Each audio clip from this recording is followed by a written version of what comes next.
Halo semua, apa kabar? Berjumpa lagi dengan saya Erwin Supandi dari channel YouTube Winner Stocks Indonesia. Senang sekali bisa berjumpa Bapak Ibu di minggu ini, di awal minggu ini ya. Dan seperti kita tebak sebelumnya ya, kita menebak IHSG berpotensi untuk melanjutkan koreksinya, dan hari Senin ini koreksinya lumayan dalam dan sedang menguji support ya. Ini penampakan IHSG hari ini ya, lagi kalau di Winner Stocks dia sedang menguji selendang. Yang mana kalau lihat kondisi seperti ini, laga-laganya dia bakal menguji level 6.589 ini yang saya garis 6.585 ya, yang saya garis biru, dan 6.578 yang mana adalah areal bottom selendang ini. Ya, itu nanti saya akan ulas lebih lanjut ya. Hari ini saya mau membagikan ya. Hari ini saya mau membagikan 6 hal yang perlu dilakukan. 6 tips lah. Bagaimana supaya kita bisa ride the winning stocks ya. Seperti Winner Stocks ini. Jadi banyak di antara kita yang mungkin galau ketika kondisi market seperti ini. Galaunya kenapa? Karena saham yang kita pegang juga lagi koreksi. Setuju nggak?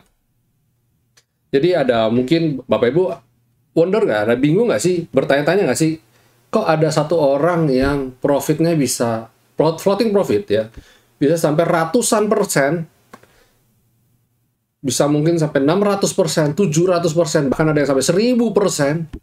Tapi ada yang cuma, aduh, kok saya 20% atau 15% aja bawaannya pengen taking profit gitu loh.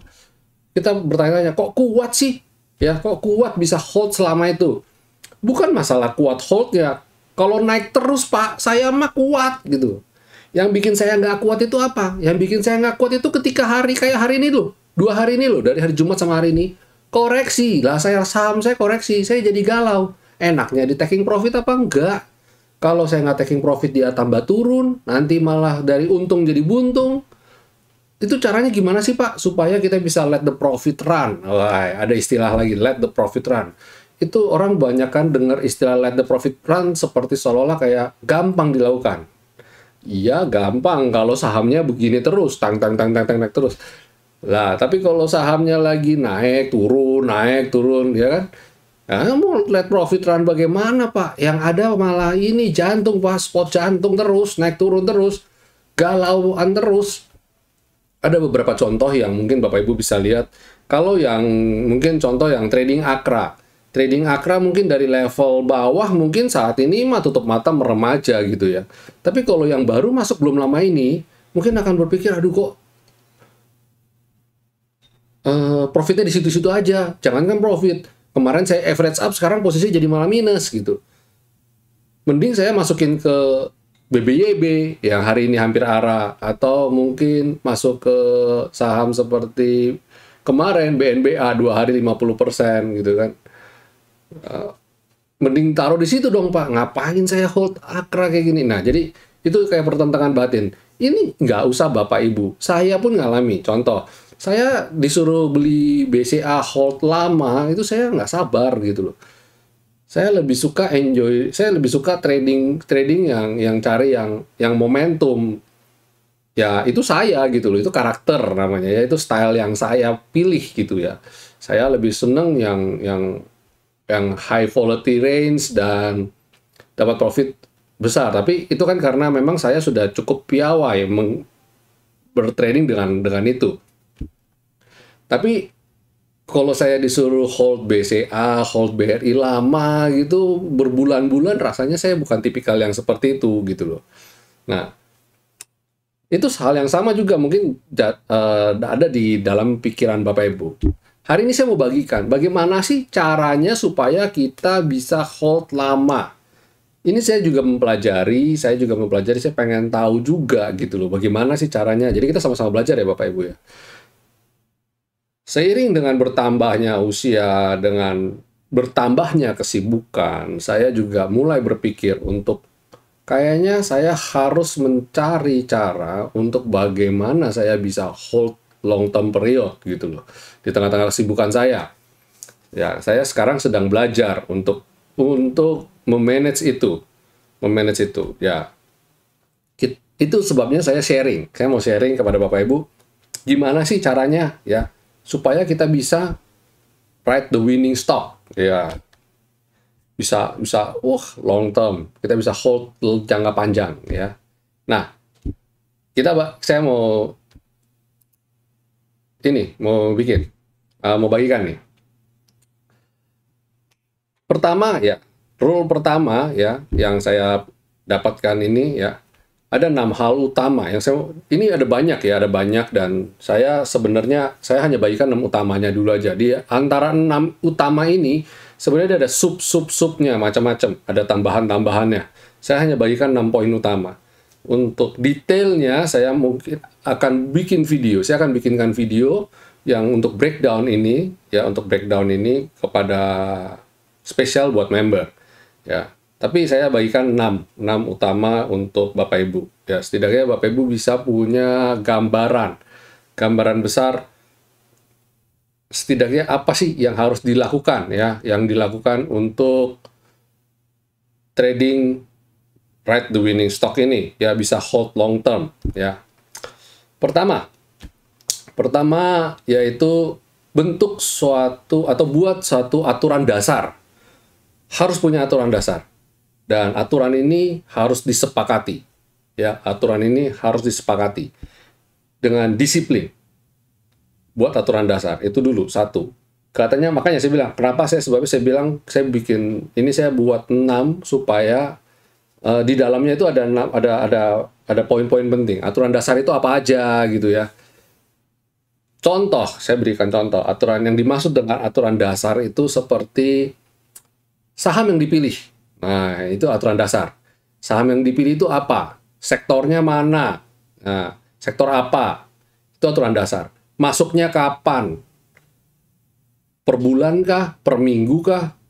Saya masuk di harga berapapun kah? Atau saya tunggu dia lagi koreksi baru saya beli? Itu aturan dasar. Macam-macam. Bapak Ibu bisa pilih sendiri. Ya, kalau di grup kita guidance, saya guidance. Akan guidance tepatnya ya, kita akan guidance. Saya akan coba untuk buat suatu program metode yang mana kita bersama-sama untuk cari winning stocks ya, winner stocks sesuai dengan grup kita ya. Jadi tentukan aturan dasar itu dulu ya. Aturan dasar itu seperti saya bilang tadi, contohnya sudah saya paparkan ya. Bapak Ibu bisa telah lagi, cari lagi.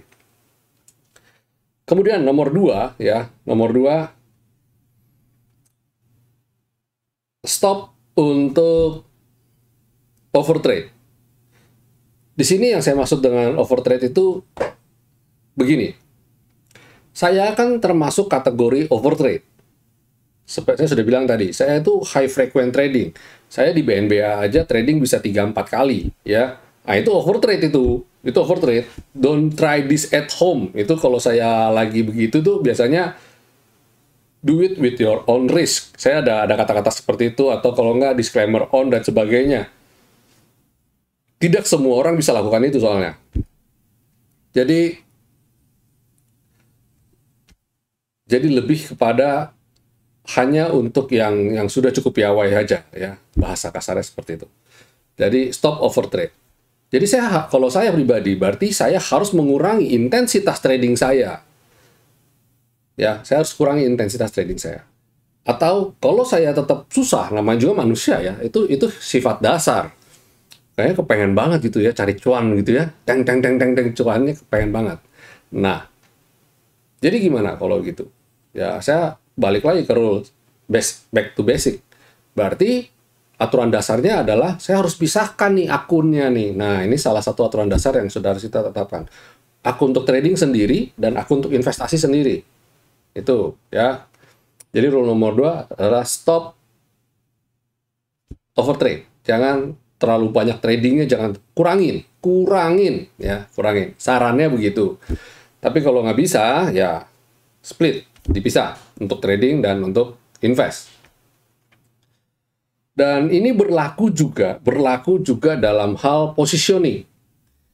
Jadi kalau dulu tradingnya gede-gede, sekarang kita harus berpikir untuk pecah-pecah, macam-macam. Nah, ini makanya saya bilang butuh penjabaran. Tapi yang nomor 2 ini stop overtrade ya. Terus nomor 3, kita harus berpatokan pada uangnya. Kita harus berpatokan pada uang. Uang ini mau kita growth, mau kita atur seberapa untuk bisa memanage supaya bisa growth gitu ya. Kalau berbicara mengenai long term, pastikan uang ini adalah uang dingin. Bukan uang panas, bukan uang yang kita harap untuk besok mau dipakai untuk ini, enggak, jangan. Ini adalah uang dingin, kan kita mau let profit run.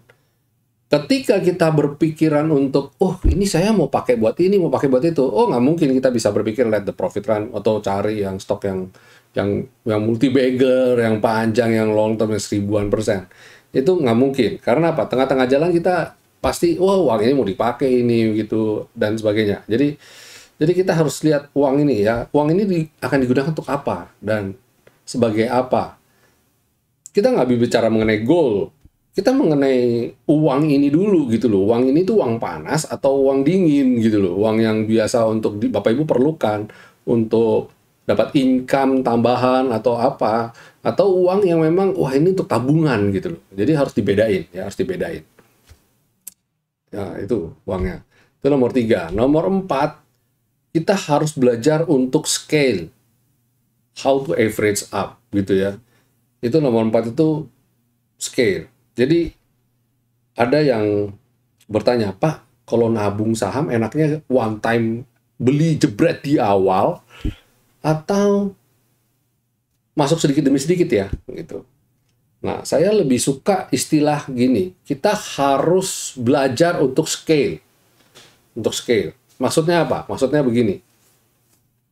Kita trading, saya nggak setuju dan saya tidak sarankan untuk Bapak Ibu one time one hit, one shoot one kill, apalah istilahnya gitu ya. Beli di awal untuk sekali untuk jangka panjang. Saya nggak setuju. Saya lebih setuju jika Bapak Ibu beli bertahap, masuknya bertahap. Ya, ini. Kenapa begitu? Ini berhubungan erat dengan positioning, berhubungan dengan size. Yang mana kalau Bapak Ibu size-nya terlalu besar di awal, itu ada banyak godaan. Kalau lagi profit, godaannya besar sekali. Godaannya besar untuk taking profit, maksud saya, ambil duitnya. Terus kedua, godaan untuk cut loss. Ketika dia minusnya besar dan pengennya keluar cepet-cepet, gerah. Rasanya, aduh, kayaknya kok sesek sekali di sini. Rasanya kayak mencekik leher gitu. Pengennya segera keluar. Nah, itu. Jadi, kita harus pintar memanage size-nya ini, how to scale. Dan masuk bertahap sehingga cukup Bapak Ibu bisa memaintain scale-nya ini untuk jangka panjang. Ingat, yang dicari bukan persentase, ya. Yang saya cari bukan 1000%-nya, tapi kita ini adalah long term. Kita maraton. Kita lari maraton. Yang saya tuju, goal-nya adalah kenyamanan hati kita. Supaya kita bisa dengan nyaman, hold, market koreksi, tetap tenang. Jadi selain kita mau saham ini growth, ya, berkembang, kita juga mau mental kita juga, psikologis kita juga semakin dewasa, semakin berkembang. Jadi kita ketika market turbulence kita belajar, ya pasti kita belajar dengan dari kondisi market yang sudah ada, kita berpikir untuk ya market turun gak apa-apalah, saya juga masih masih minus segitu, masih nggak apa-apa gitu-gitu kan. Nah, itu kan mentalnya. Terus kemudian ketika rebound, kita belajar sesuatu. Untung kemarin kondisinya seperti itu, saya size-nya nggak kebanyakan, dan saya punya psikologi jadi lebih matang. Tuh kan, rebound kayak gitu-gitu. Jadi, itu penting banget. Di poin nomor 4 ini, itu sangat penting. Karena itu berhubungan erat dengan jarak tempuh yang akan kita tuju. Sampai di sini yang hobi maraton. Dalam satu kala waktu ya, Indonesia itu sebelum pandemi pastinya ya, itu seperti apa namanya, tren maraton. Di mana-mana event maraton. Kalau lagi ngadain event maraton tuh dalam hitungan menit itu sold out tiket daftar tuh hitungan menit brand. Kayak flash sale gitulah istilahnya. Jadi, contoh Borobudur Run gitu ya. Itu dalam hitungan menit saya ingat banget itu langsung zelet tiket habis terjual. Bali mamanya, hitungan menit terjual. Itu nggak main-main itu. Nah, orang maraton, coba Bapak Ibu, kalau orang maraton, di dalam bayangan dia adalah mungkin 10 kilo. Dia nggak mungkin di 1 kilo pertama dia lari sekencang-kencangnya, nggak mungkin. Lari sekencang-kencangnya sampai di kilometer berapa, terus dia istirahat, duduk-duduk, terus dia lari lagi sekencang-kencangnya. Nggak mungkin. Coba Bapak Ibu perhatikan lomba maraton. Lomba maraton itu lari dengan slow, dia atur napas, dia atur tenaga, bisa mungkin dia mengefisiensikan energinya untuk bisa sejauh mungkin. Itu yang saya maksud dengan belajar untuk scale, ya, belajar untuk scale. Ya, nanti pasti ada penjabaran-penjabaran lain ya. Ini saya kasih ini poin-poin penting yang saya bagikan ya. Terus kemudian nomor 5 ya. Nomor 1 kan tadi basic, kita tentukan aturan dasar. Ini aturan dasar, berbeda dengan nomor 5 ini. Nomor 5 ini adalah fokus pada satu trading method ya. Fokus pada satu trading method. Kita jangan cari holy grail. Maksudnya apa, Pak? Maksudnya gini, kalau Bapak Ibu nyaman dengan menggunakan sistem winner stocks, ya gunakan winner stocks sebagai acuan untuk atur napas, kapan harus average up, average down gitu ya. Kapan harus taking profit sebagian, kapan harus taking profit 1/4, 3/4 dan sebagainya. Fokus dalam satu trading method. Jangan mencari holy grail istilahnya, mencari pedang yang paling hebat, mencari senjata yang paling hebat. Tidak ada. Di sini itu kita itu harus fokus dalam satu trading method. Karena apa? Ini kita bicara mengenai long term ya, kita bicara mengenai jangka panjang dan kita harus fokus ya, harus fokus untuk kita punya aturan mainnya ya, aturan basic tadi. Ketimbang kita sibuk cari sistem lagi, kita mending fokus di aturan dasar yang pertama yang kita tetapkan. Kita fokus pada apa tadi itu, tidak trading berlebihan ya kan. Kita fokus dengan penggunaan uang ini, kita fokus dengan bagaimana caranya kita scale up gitu ya. Jadi lebih fokus ke sana. Jadi daripada kita cari lagi sistem apa yang bagus, kita mending fokus pada hal-hal itu yang lain tadi. Ya. Jadi dalam sistem trading macam-macam ya. Dalam sistem trading tuh bagaimana kita style apa yang kita gunakan, pakai menggunakan indikator apa sebagai patokan untuk hold dan sebagainya, untuk pilih saham ya, untuk tentu saja untuk salah satu untuk pilih saham juga, dan bagaimana kita apa namanya memutuskan untuk ini waktunya ini kayaknya kita taking profit dulu. Nanti ketika dia koreksi, saya masuk lagi. Nanti ketika dia mulai berjalan lagi, saya mulai scale lagi, average up lagi gitu. Ya itu trading system namanya. Itu trading system ya, trading system. Terus yang keenam, yang terakhir ya, yang keenam terakhir ini kita harus bisa melihat horizon yang jauh ya, harus bisa melihat horizon yang jauh. Artinya apa? Artinya kita menggunakan time frame yang panjang. Kita pakai time frame yang panjang, jangan pakai time frame yang pendek. Kita jangan lihat target di depan mata aja. Kok kita jangan lihat, nanti besok koreksi nih. Gimana nih? Jangan. Kita harus lihat pakai horizon yang jangka panjang, yang jauh. Ya, yang jauh. Dengan itu kita baru bisa tahu, kita atur strateginya, atur napas, atur strategi untuk kita lari jarak jauh gitu ya. Jadi itu 6 poin tadi ya, itu 6 poin yang buat bagaimana caranya supaya kita bisa ride the winning stock ya, ride the multi bagger. Mungkin kita bisa ketemu yang multi bagger ya, untuk stok-stok yang multi bagger bagi Bapak Ibu. Ya, moga-moga insight sharing saya hari ini bisa berguna ya, bisa berguna untuk Bapak Ibu. Kemarin saya sudah share mengenai 5 hal yang harus dihindari jika mau menjadi seorang profesional trader ya. Dan hari ini saya bagikan adalah 6 cara, 6 tips bagaimana supaya kita bisa ride the winning stock ya. Bagaimana kita bisa cari saham-saham yang multi bagger, yang enjoy the ride gitu. Enjoy, bisa menikmati ombaknya untuk jangka panjang, untuk lari jarak jauh. Ya, oke, itu sharing kita hari ini. Dan berikutnya kita akan masuk ke market review ya. Untuk market review kita tentu saja sesuai ya, ini kayak ini, balik ke chart. Oke banget ya, sesuai banget. Dan hari ini asing membukukan net sell minus 606,4 bio ya. Hari ini asing net sell. Wow.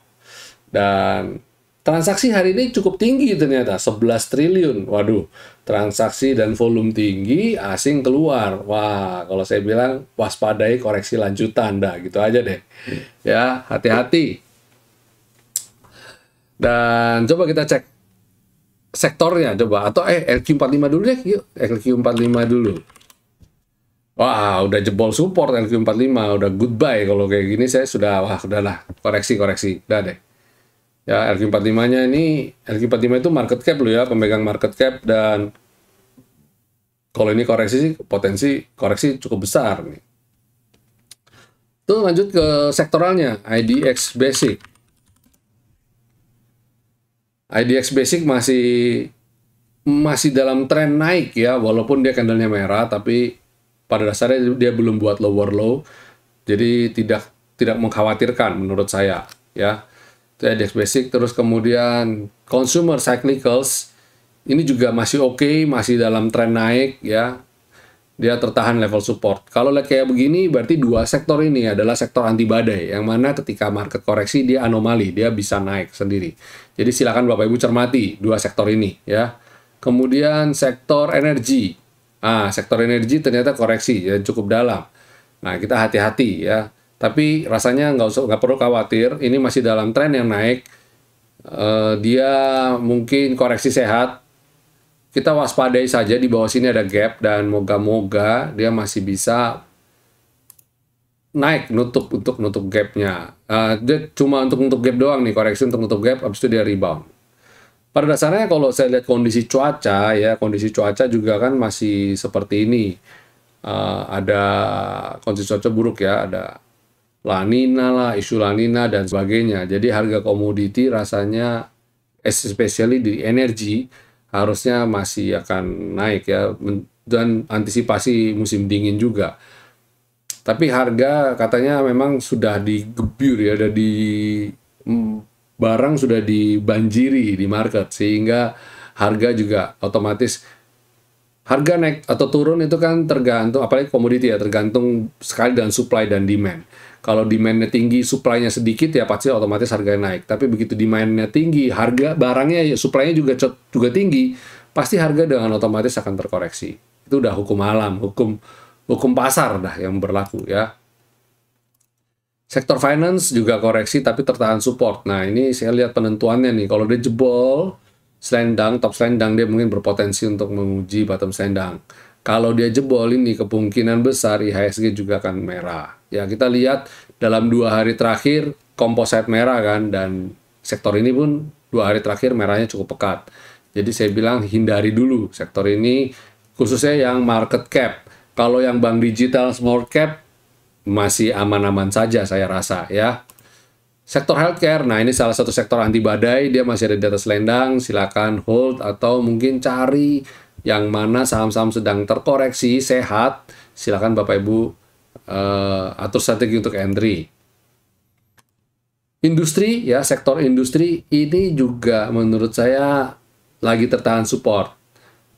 Cukup oke. Di tengah IHSG kemarin naik, dia juga nggak terlalu naik. Jadi, dan ketika koreksi juga nggak terlalu koreksi. Rasanya dia juga masih masuk kategori anomali. Dia tertahan level support, harapan saya dia bisa naik. Ya, spekulatif aja. Ya, spekulatif. Jadi 3 sektor sama ini ya. 4 sektor sama ini mungkin. Tadi ada sama healthcare ya. Berarti pertama ada basic, kedua consumer cyclicals, ketiga healthcare, keempat industri. Ini yang boleh layak dilirik untuk besok. Satu lagi yang layak dilirik mungkin satunya adalah infrastruktur, karena dia koreksi persis lagi di support, yang mana saya lihat beberapa kali dia modelnya ketika nyampe level support dia bisa rebound. Silakan besok Bapak Ibu atur strateginya, apakah bisa spekulatif buy apa enggak. Saya lihat ini menarik nih, sektor ini menarik untuk spekulatif buy. Consumer non-cyclicals juga ini hindari dulu karena dia jebol support ya, candlenya biru merah tua.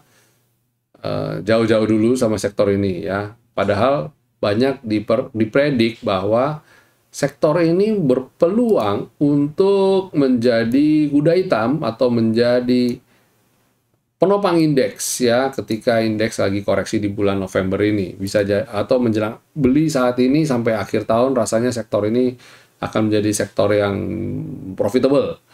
Tapi ternyata kok lihat-lihat kok modelnya masih bikin galau. Tapi it's okay. Selama nggak jebol level ini, saya rasa layak hold ya. Sektor ini layak hold. Coba kita garisnya ini rasanya ya. Garis ini rasanya boleh untuk diperhatikan. Ini boleh diperhatikan ya level ini, garis ini. Selama dia tertahan di sini, mestinya cukup aman. Consumer non-cyclicals, kemudian sektor properti, nah ini udah jebol juga, hindari juga, tapi saya bilang sih, lihat-lihat kayaknya masih cukup oke ya. Coba kita pantau lah, kemarin-kemarin saya ada sempat rekomendasi ini, karena dia berada di dalam selendang. Nah sekarang udah jebol selendang, harusnya sih disiplin kita jual, tapi ya kita coba lihat, cek besok lah. Moga-moga dia bisa rebound. Secara kalau lihat polanya, beberapa waktu ini dia cukup kuat, bisa mampu rebound dari level ini nih. Ya, dia bisa mampu rebound dari level ini ya. Dia bisa rebound. Moga-moga ya. Kalau enggak, kita berharap dia bisa tertahan di level V-line dan skyline di bawah ini. Terus sektor tekno masih flat, masih belum menarik. Saya bilang masih datar, belum menarik sama sekali. Terus transportasi, nah ini juga termasuk anti badai. Cuma kalau saya bilang saya sudah nggak cocok masuk di sektor ini karena rally-nya udah terlalu tinggi. Waspadai koreksi juga. Tapi kalau masih naik ya anti badai juga berarti ya. Berarti total sama transportasi ini total ada 5 sektor yang bisa kita lihat untuk perdagangan di besok atau beberapa hari ke depan. Ya, selanjutnya kita masuk segmen berikutnya yaitu rekomendasi. Saham apa aja yang bisa kita rekomendasikan untuk Bapak Ibu di perdagangan besok hari. Pertama, SSMS. Tidak dinyangka ternyata hari ini breakout. Ya, cukup bagus, transaksi juga besar. Lihat sih peluang naiknya masih juga besar. Silakan dicermati sektor ini. Tapi hati-hati loh ya, ini mungkin dia anomali sendiri. Secara kalau kita lihat teman-teman ya kayak Ali, dia malah jebol support. LSIP ya malah jebol support juga. Ini anti badai banget nih ya, anti badai banget. Jadi ya disclaimer on lah pokoknya. Trading do it with your risk dan atur manajemennya pasti ya. Terus MTDL juga posisi lagi di baru rebound dari support, lagi di resisten. Kalau dia bisa keluar dari areal support selendang ini, mestinya akan menarik, masih akan bagus. Dan kita lihat chartnya, dia wah, jangka long termnya rapi ya, rapi sekali. Cukup bisa lihat dia bisa bertahan, di selendang ini cukup bisa naik, bertahan ya. Terus habis itu ada Arto. Arto ini spekulatif buy on weakness. Arto itu kalau lihat chartnya harus lihat chart yang ini, karena chart yang saya kasih ini dia valid ya, dia rebound dari sini, dari level ini. Mestinya cukup aman ya, aman dari goncangan, dan ini rasanya tadi dia cukup berbaik hati memberi kita kesempatan untuk buy on weakness di level 15 ribuan ya, 15.050 paling lowestnya tadi hari ini. Dan penutupan 15.625. Menarik nih. Kasih profit nih berarti dia nih. Itu Arto, kemudian DMMX. Nah, ini mulai agak sedikit semi-semi gorengan, ya, gorengan Bapak Ibu. Lihat ini cukup menarik. Kita dulu DMMX cukup jadi primadona kita ya. Ya, multi bagger ya. Dan harusnya dia belum selesai, moga berharap dia ini lanjut naik ya. Itu DMMX. Kemudian berikut terakhir adalah BCIC. Ini juga masih dalam pergerakan yang cukup kuat ya, mana smart money dan volumenya besar-besar, volume buy. Jadi saya lihat ini menarik untuk dicermati pada esok hari ini. Ini lebih ke gorengan-gorengan dulu deh ya. Kita hindari market cap dulu, karena apa? Karena marketnya cenderung akan berpotensi, berpeluang besar untuk koreksi. Oke, itu dulu video share dari kami, Winner Stocks Indonesia. Berikut di dalamnya ada market review dan ulasan ya. Lumayan ya, hampir 50-an menit lagi saya buat. Semoga Bapak Ibu bisa mendapat manfaat yang baik dari video-video ini, dan ya, dukung kami, jangan lupa untuk subscribe channel YouTube ini dan beri jempol dan nyalakan tombol notifikasinya. Jadi ketika kita upload, Bapak Ibu dapat notifikasinya ya. Oke, sampai jumpa semua. Jangan lupa bikin trading plan-nya. Kita belajar bareng-bareng nih ya. Stay safe, stay healthy, and God bless.